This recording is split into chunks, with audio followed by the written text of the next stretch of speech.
What's up guys, welcome back to Deck Tech for Decks. I'm your host Caleb. If you want to support me, you can always use the TCGPlayer link in the description down below, or as always just liking, commenting, subscribing will do the trick. Now, let's get into today's Precon upgrade with Riders of Rohan. Now, I really like the way this deck was designed, and it's by far one of the more solid ones in the set. The only thing is, again, we're left with that split down the middle thing. The only thing is, now it's split down the middle, but it looks synergistic, but it's not really. Like, they included a lot of humans that have to do with becoming the Monarch. The only thing is, the Monarch is definitely card advantage, but it's not really consistent. It can give your opponent's card advantage, and it doesn't scale very well, right? It just gives you one extra card a turn. So we're going to definitely focus on putting more humans into the deck and use Eowyn as our commander. Now, this girl's a badass, honestly, creating a lot of human tokens. She can add a lot of power to the board, and she's even got card advantage tacked onto her. So it's a perfect commander to run.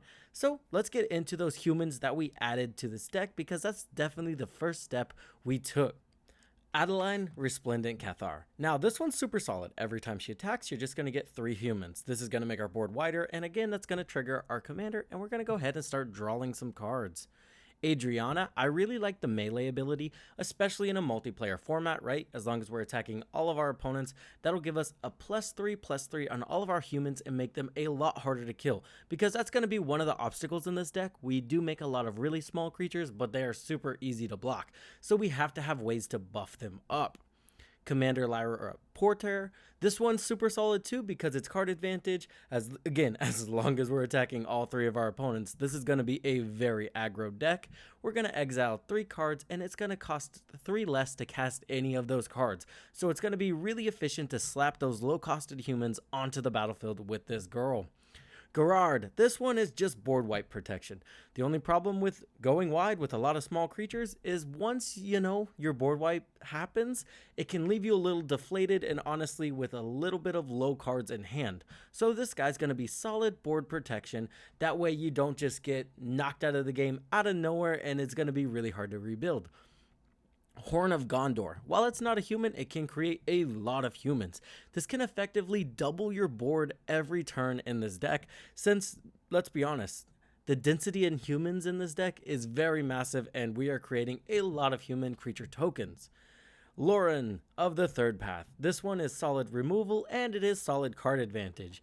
It's always nice to help one of your opponents out, especially if you are both trying to, get rid of a threat, and if you are the threat, you probably don't need card advantage. So it's solid in both of those scenarios. Mentor of the Meek. Kind of weird they included it in a different Precon and not the human tribal one that makes a bunch of tutus, but hey, I digress.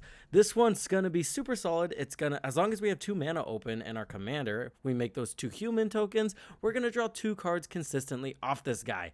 That can be insane card advantage. Audric, Master Tactician. Again, like I said, hey, we're making a lot of very small creature tokens, so we need ways to either buff them up or prevent our opponents from blocking. This guy just lets us choose how they block, which one can get rid of some of their very important creatures, because, I don't know, we can make them block with one of their mana dorks and take it out altogether, and it's also going to make sure all of our small tokens will get through. Moving on, we have Biden of Tasa. This is just going to be really solid card advantage while also forcing our opponents to attack. So we just make the opponent we're going to attack next turn attack. That way they're going to be left wide open. It's kind of like a goat effect, but they can attack you. So just keep that in mind. Horn of the Mark. As long as we attack with enough creatures, this is going to dig us deep and basically be some pretty solid card advantage. Kindred Discovery, one of the more expensive cards in the deck, but honestly, it puts in work. Whenever we're casting those human spells, whenever we're attacking with those human creatures, it's going to be getting us solid, consistent card advantage, which is the name of the game in Commander, especially when you have 100 cards to dig through, right? Reconnaissance mission, very similar. It's just on combat damage, but it's also very good. Kind of like Biden of Tasa, but not as flexible. Rumor Gatherer, I like this one. It's not a human, so kind of a flavor loss there, but we can scry a bunch with this girl, making sure we're drawing into exactly what we need, and she is consistent card draw with our commander, creating 2 tokens per turn. Now, let's continue to buff our board state with Cathers Crusade. This one's going to be crazy, honestly, because remember, we have to cast 1 human per turn to trigger our commander. So we cast that human, we get 1/1 counters. And then those 2 humans enter the battlefield and we get 2 more 1/1 counters. This is going to buff our board with 3 1/1 counters every turn consistently. The thing is, that's going to get really hard to deal with, and honestly, if they let this stick onto the board, we are going to run away with the game. Moving on, we have Vidalian. Now, I know it says knights, but if you realize, our commander makes knight human tokens. So this can buff our board extremely quickly with how much card draw we added. Even just 1 counter a turn is going to be very impactful in this deck and make them even harder and harder to block, especially since those tokens have trample, which is going to be really awesome. We do have Swiftfoot Boots just to protect our commander. Honestly, getting rid of the commander can be one of the ways to stop this deck because it's got the card advantage, it's got the token creation, so definitely taking the commander out can basically put us in a bind, so protecting her is going to be really solid. Generous Gift and Chaos Warp are just going to be super solid cards to to remove our opponent's problem pieces. They are very flexible, and that's why I went ahead and threw them in the deck. Moving on to ramp, we went ahead and added the rest of the signets just because it's super efficient early game ramp.